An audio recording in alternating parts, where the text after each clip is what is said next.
2 ditë pas thuhisë së fuqishme që përfshiu vendin, e cila la pasë qytetar të lënduar dhe dëme të mëdha materiale, institucionet vazhdojnë të evidentojnë pasojat, ndërsa ekipet në teren punojnë për sanimin e dëmeve dhe rikthimin e gjendjes në normalitet.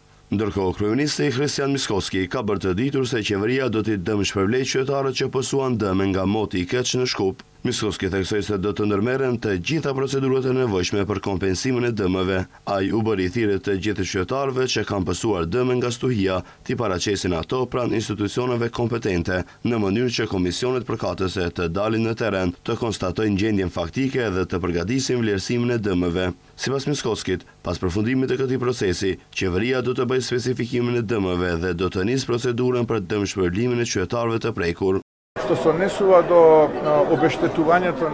Sa i përket dëmshpërblimit të qytetarëve që pësuan dëme nga moti i keq, mund të them se komuna dhe institucionet në kuadër të tyre formojnë komisione.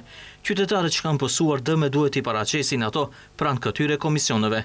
Komisionet do të bëjnë vlerësimin e dëmeve dhe më pas do t'i dorëzojnë raportet në Komitetin për vlerësimin e dëmeve, i cili do t'ia përcjellë qeverisë, ndërsa ne, në përputhje me ligjin dhe praktikën, do të ndërhyjmë dhe do t'i dëmshpërblejmë të gjithë qytetarët që kanë paraqitur dëmet e tyre.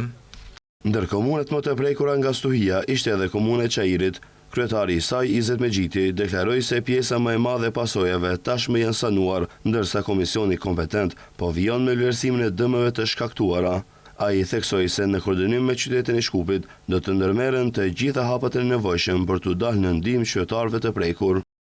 Po sanohet situata me drujt që kanë ra dhe po ashtu kemi formuar edhe komisionin për vlerësimin e dëmeve në komunën e Çajirit. Dje kemi pas edhe mbledhje koordinative me kryetarin e qytetit dhe gjitha komunat e qytetit, të cilët kemi dalë me një qendrim unanim ku bashkë qyteti dhe komunat dhe ndihmojnë qytetarët për sanimin e dëmeve aty ku ka.